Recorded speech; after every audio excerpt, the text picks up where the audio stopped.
Assalamualaikum warahmatullahi wabarakatuh. Hello everyone. Pada kesempatan kali ini, saya akan menjelaskan terkait peranan Bacillus subtilis sebagai bakteri antagonis penginduksi ketahanan tanaman dan pertumbuhan tanaman.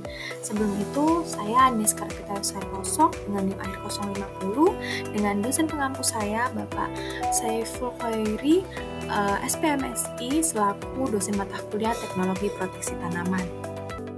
Baik, saya lanjutkan. Sebagaimana kita ketahui, pertanian berperan penting dalam pemenuhan kebutuhan pangan, peningkatan ekonomi masyarakat, serta pelestarian lingkungan. Meski demikian, sektor ini menghadapi tantangan serius seperti perubahan iklim, degradasi lahan, dan ketergantungan pada pupuk kimia. Salah satu alternatif yang menjanjikan adalah pemanfaat mikroorganisme, khususnya bakteri Bacillus subtilis sebagai Plant Growth Promoting Rhizobacter atau PGPR, yang dimana menurut Pradana et al. 2022 di beberapa wilayah Indonesia seperti Jawa Timur, Sumatera Utara, dan Kalimantan Selatan, penggunaan PGPR telah diterapkan dalam praktik pertanian. Penjelasan lebih lanjut yaitu terkait peranan Bacillus subtilis yang dimana sebagai pengendali hayati yang efektif menekan patogen tular tanah termasuk busuk akar.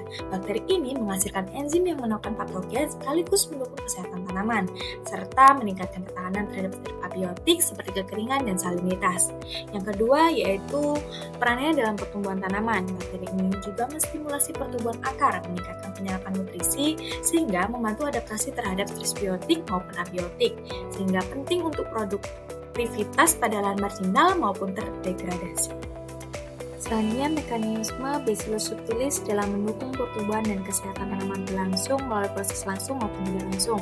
Untuk proses langsung itu meliputi produksi senyawa antibiotik dan enzim di mana menghasilkan senyawa antimikroba seperti fenazin, DAPG, lepidoptida, dan enzim litik seperti kitinase, glukanase, protease yang menekan pertumbuhan patogen.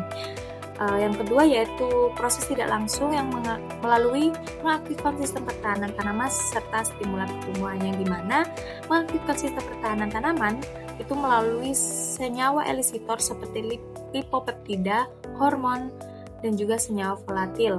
Nah, ISR sendiri memicu ekspresi gen pertahanan seperti PR1 sehingga tanaman lebih tahan terhadap bakteri, jamur, dan juga nematoda. Untuk biostimula pertumbuhan tanaman sendiri meningkatkan fiksasi nitrogen, pelarutan fosfat, efisien penyerapan nutrien, serta sintesis hormon tumbuh seperti auksin, giberellin, sitokinin yang mendukung pertumbuhan akar dan hasil panen. Selanjutnya, pengaplikasian Bacillus subtilis. Bakteri ini banyak diaplikasikan sebagai agen hayati pada berbagai tanaman pangan seperti tomat, jagung, kacang-kacangan, gandum, dan juga padi. Bakteri ini sendiri juga efektif menekan penyakit layu akibat Fusarium sp, yaitu patogen luar tanah yang dapat menginfeksi lebih dari 408 jenis tanaman. Nah, mekanisme kendali dilakukan melalui produksi antibiotik dan enzim, kompetisi dalam pemanfaatan nutrien di rhizosfer, serta induksi ketahanan sistemik tanaman. Karena mudah diisolasi dari rhizosfer, Bacillus subtilis sangat potensi digunakan sebagai biofertilizer maupun biopestisida ramah lingkungan.